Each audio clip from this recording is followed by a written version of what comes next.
The next progression would be to lower without blocks all the way to the floor and to press back up. Is anybody going to try that? Try one, because it's good for them to see at home. When you get all the way down, like, what is the strategy that you tend to use to get back up? Right? And so sometimes you just don't go anywhere. You just get stuck, and that's okay. So lower all the way to the floor, let your elbows go out.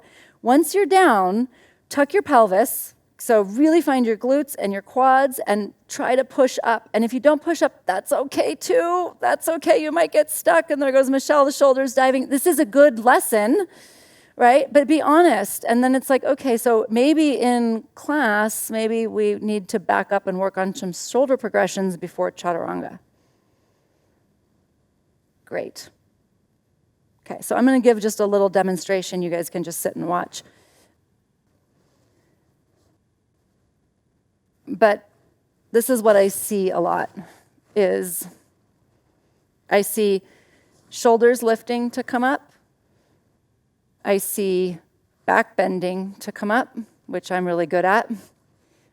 And sometimes we see sort of pelvis lifting to come up. And none of those are inherently bad. They're just not targeting the work in the shoulders.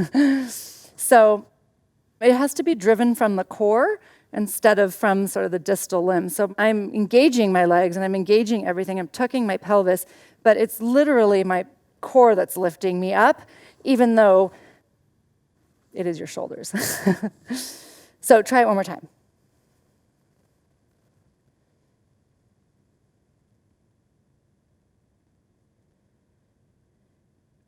So it's kind of like you've got this global tension. Find the global tension, find the legs, the core, and the shoulders, tuck the pelvis, and even if you only like move an inch. Okay, good. So Melissa's doing a back bend. Chelsea's lifting her pelvis. I didn't see what Desiree was doing. But this is all good. Like, it's not shaming. It's just like, hey, maybe we should reconsider before moving to chaturanga. So go ahead and rest, you guys. So chaturanga is inherently a more challenging pose than a push-up. It requires smaller muscle groups. It's more biased to the tricep. It's much easier to learn how to kind of find sort of lat strength and pec strength when the arms are out to the side. So I like to teach a push-up before I teach chaturanga.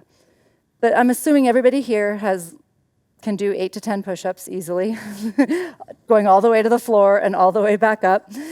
So from there, we're going to work on chaturanga. So this is the way I like to work on chaturanga. Go ahead and push up, you guys. Not a push-up, just come up.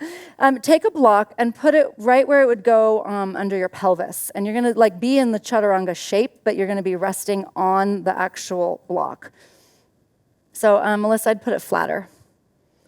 Yep, so I'm just Melissa, you guys were right. So it'll go right at the pelvis, right? Okay. You can use a bolster too.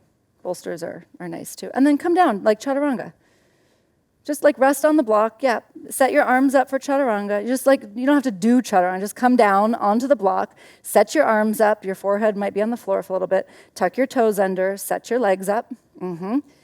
Now, lift your shoulders and your head so that you're in the chaturanga shape. But your pelvis is supported by the block, yes? So it's easy, hopefully. Okay? So now this is the one where the elbows are a little bit more in. They don't have to be like squeezing your body, but it just really depends on your anatomy. Now, can you hover above the block?